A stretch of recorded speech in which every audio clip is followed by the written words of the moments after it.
Hello అండి, అందరికీ నమస్తే. వెల్కమ్ టు చలాకీ ముచ్చట్లు. ఈరోజు వీడియోలో హోటల్ స్టైల్ కోకోనట్ చట్నీ ఎలా తయారు చేయాలో చూపిస్తున్నానండి. మనం రోజువారీ చేసుకునే టిఫిన్స్ ఇడ్లీ, దోశ, బోండా, వడ వీటన్నిటికీ సైడ్ డిష్గా మంచి చట్నీ ఉంటేనే కదా ఆ టిఫిన్స్ రుచి కూడా పెరుగుతుంది. సో ఈరోజు మీ అందరి కోసం super duper tasty coconut chutney అయితే తీసుకొచ్చేసాను. చేసుకోవడం కూడా చాలా సింపుల్. మరి ఇంకెందుకు లేట్, ప్రాసెస్ అయితే స్టార్ట్ చేసేద్దామా.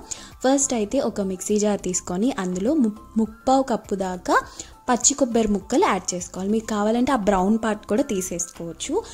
తర్వాత హాఫ్ కప్ వేయించిన శనగపప్పు, పుట్నాల పప్పు అంటారు కదా, పుట్నాల పప్పు వేయాలి. అలాగే 8 నుండి 10 పచ్చిమిర్చి, అన్నీ పచ్చివే వేసుకోవాలండి, ఏం ఫ్రై చేయవసరం లేదు. అలాగే 1 ఇంచ్ అల్లం ముక్క, హాఫ్ టీ స్పూన్ జీలకర్ర, కొద్దిగా కరివేపాకు, కొంచెం కొత్తిమీర, మీ పులుపుకు సరిపడా చింతపండు, మీ రుచికి సరిపడా సాల్ట్, అలాగే 2 వెల్లుల్లి రబ్బలు.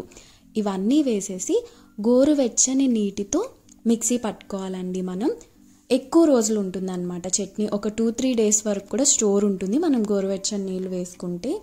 ఇప్పుడు ఈ చట్నీ మనకు కావాలంటే చాలా పల్చిగా కూడా చేసుకోవచ్చు, బట్ ఏంటంటే థిక్గా ఉంటేనే కొబ్బరి చట్నీ టేస్ట్ అనేది బాగుంటుంది.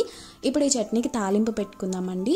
కొబ్బరి చట్నీకి కొంచెం ఆయిల్ అనేది ఎక్కువ ఉండాలి. తాలింపులో ఆవాలు, జీలకర్ర, మినప్పప్పు, పచ్చెనపప్పు, ఎండుమిర్చి, కరివేపాకు ఇవన్నీ వేసి మంచిగా ఫ్రై చేసి ఆ తాలింపుని పచ్చడిలో వేసి కలిపేసుకోవడమేనండి.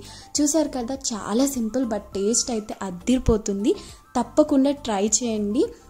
మీరు హోటల్కి వెళ్ళి తినే పని లేదు, ఇంట్లోనే ఈ టేస్టీ చట్నీ ట్రై చేసి మీకు ఎలా వచ్చిందో ఆ ఫీడ్బ్యాక్ని నాకు కామెంట్ సెక్షన్లో చెప్పండి. మరిన్ని వీడియోస్ కోసం చలాకీ ముచ్చట్లు ఛానల్ని సబ్స్క్రైబ్ చేసుకోండి. Bye, thank you for watching.